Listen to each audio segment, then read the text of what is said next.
Do you want it? You're asking for it? You're dying for it? I'm happy to share that we are launching Mi 10 8GB 128GB variant at only 49,999 rupees. What is this behavior, Xiaomi? Well, Xiaomi has announced the Mi 10 in India and it is a pretty expensive phone. So in this video, I thought I'd share my 2 cents on the Mi 10's pricing, talk to you about if I feel it's overpriced or not, and in the end of the video, I'll also tell you which smartphone I'd pick for myself between the OnePlus 8, the Mi 10 and the OnePlus 8 Pro.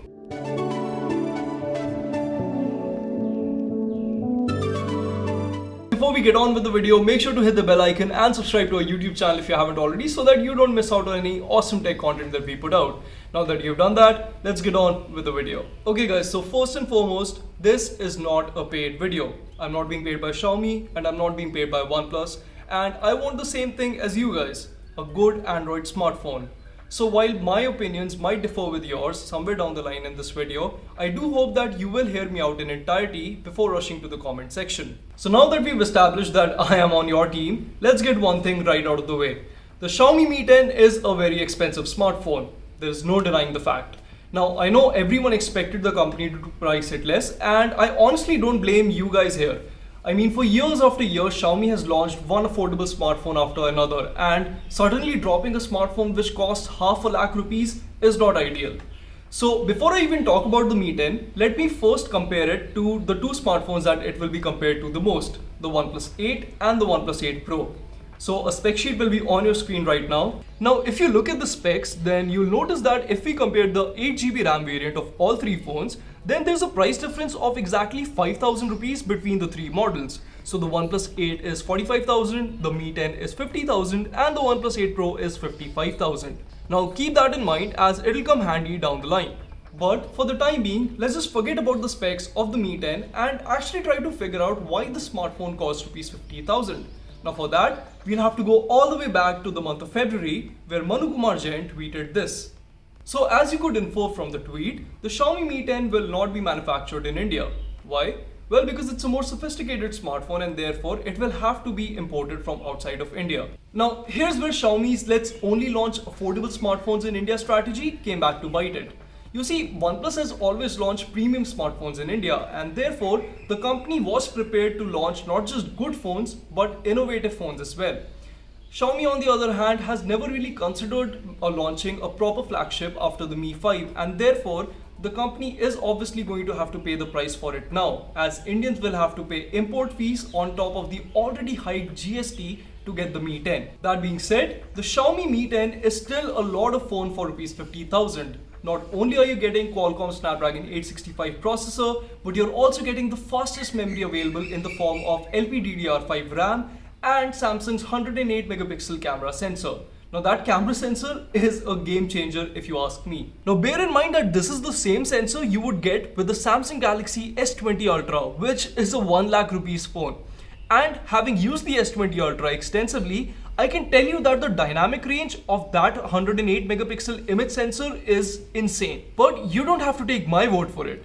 Folks at DxOMark actually compared the camera on the Mi 10 Pro, which has the same main sensor as the Mi 10, to the iPhone 11 Pro Max and the Mate 30 Pro 5G.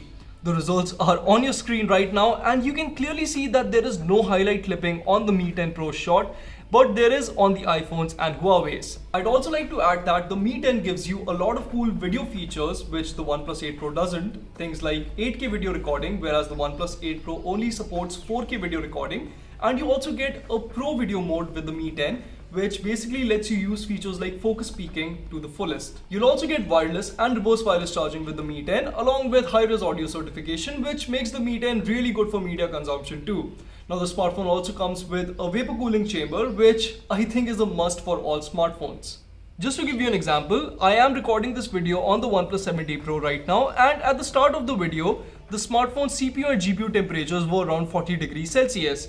But wait till you look at the temperatures after I'm done recording. So yeah, vapor cooling is a big must on all smartphones, and I'm glad the Mi 10 has it.